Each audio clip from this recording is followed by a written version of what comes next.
Thursday, April 18th, 2019. The day that I would get an animal that would completely change my life forever, my axolotl, Bubbles.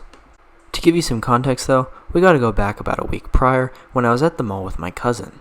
We were at the fountain talking when she mentioned something about baby axolotls. Obviously this caught my attention, and a week later, I got this guy. To this day, he's doing very well. We had a scare about a year back where he had a bad case of ammonia poisoning due to a filter not being cycled properly, but other than that he's doing absolutely amazing, and we've created a bond over the 4 years I've had him. What about his tank though? Well, his tank is also doing amazing. The plants have grown in really well and he's absolutely enjoying it. However, it's not quite ideal. There's just not enough space for him, and this is due to the footprint of the tank, which brings me to today's project. I'll be making him a completely new home that'll be better suited for his needs. So without further ado, let's get started. To start, I need to build a stand. I'll start off by building the frame. To do that, I'll cut 4 identical 2x4s. I'll repeat this entire process later for the other side.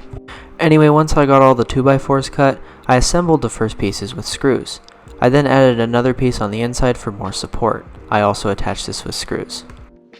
After getting all of the pieces assembled, I cut another 2x4 for a center support. I used a tape measure to find the middle and marked it with a pen. I then lined up the pieces and attached it with screws. After that, I cut a variety of smaller pieces that I used to make a bottom shelf. I added another piece on top of this for more support. After that, the frame was finished and I need to add paneling. To do that, I'll cut a few pieces and attach them with the nail gun. After that, I added 2 bottom shelves and secured them with screws. The last thing I need to do is add cabinets. I started by dry fitting the piece and marking where I want the hinges to go.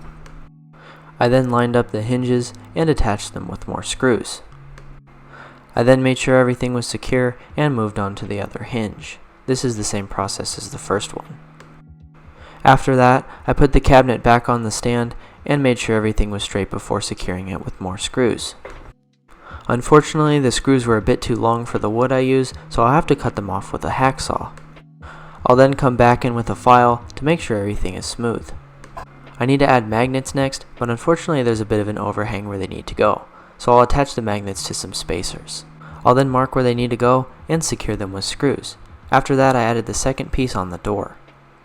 The only thing left to do before painting is to give it a quick sand. The wood I use is pretty smooth, so it doesn't need a whole lot. After that, I can move on to painting. I was worried that it would need multiple coats, but it only ended up needing 1. After I have everything painted, that's the stand finished.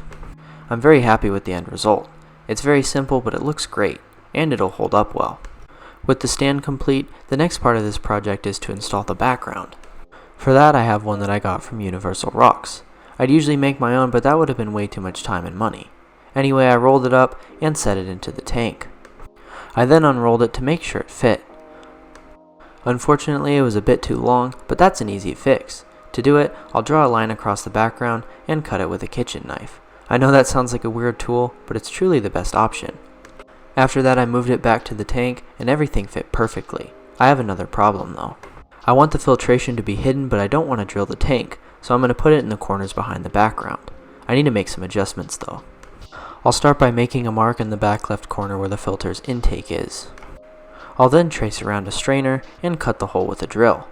I'll refine the shape with a kitchen knife. It was a bit of a tough process, but I eventually got everything done. I then went to test fit the piece, and everything fit perfectly. I then put it back in the tank. Here you can see how the strainer will allow water to get through to the filter's intake, but it won't allow him to get through the background. Now I need to address the output. This one's going to be a little more tricky, as the tank won't be filled up all the way. I'll start by heating up a PVC pipe and attaching it to the filter's overhang piece. I'll then cut it to size. After that, I'll use an elbow piece and attach it to the piece I just made. It's a bit of a tight fit, but it needs to be watertight. I then measured for the second piece and cut that to size. After cutting the piece, I heated it up with a heat gun and put another connector in it.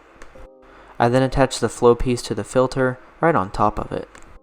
It's a bit of a messy process, so to give you a better idea, here's the final piece.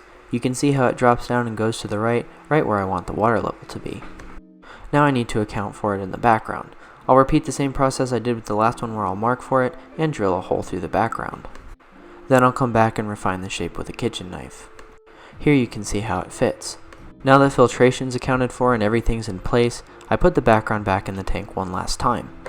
Obviously it won't stay in place by itself, so I need to attach it with silicone. I'll start by peeling back the background and applying a generous amount of silicone to the glass. I repeated this process on the other side as well. After covering the glass with silicone, I pushed the background into place and kept it in place with some plywood and foam. This will make sure that it adheres properly and doesn't peel off later. Then I let the tank sit for 24 hours. I then came back the next day and removed all of the supports. Everything looked good, so I repeated the process on both of the sides. I did the sides a little differently by applying silicone to all the high points on the background. I also applied it to the glass and pressed the background in place. Like before, I held it in place with more supports and foam. This was a little bit more tricky as there were some parts on the background that stuck out more because of the filter modifications. 24 hours later, the background was installed.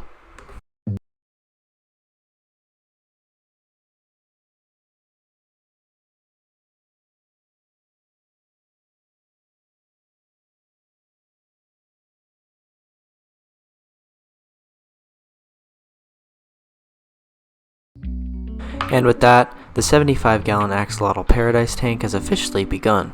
I'm beyond excited to finally start this project, as I've had it planned since all the way back in February. I know there's not a whole lot to this part and it may even be a bit boring, but it's an essential step in completing the project. I'm also really happy with the way the background looks. It looks amazing, but it's also very thin to provide optimal space. Like I said, I'm very excited to finally start this project, and part 2 should be up next week, so stay tuned.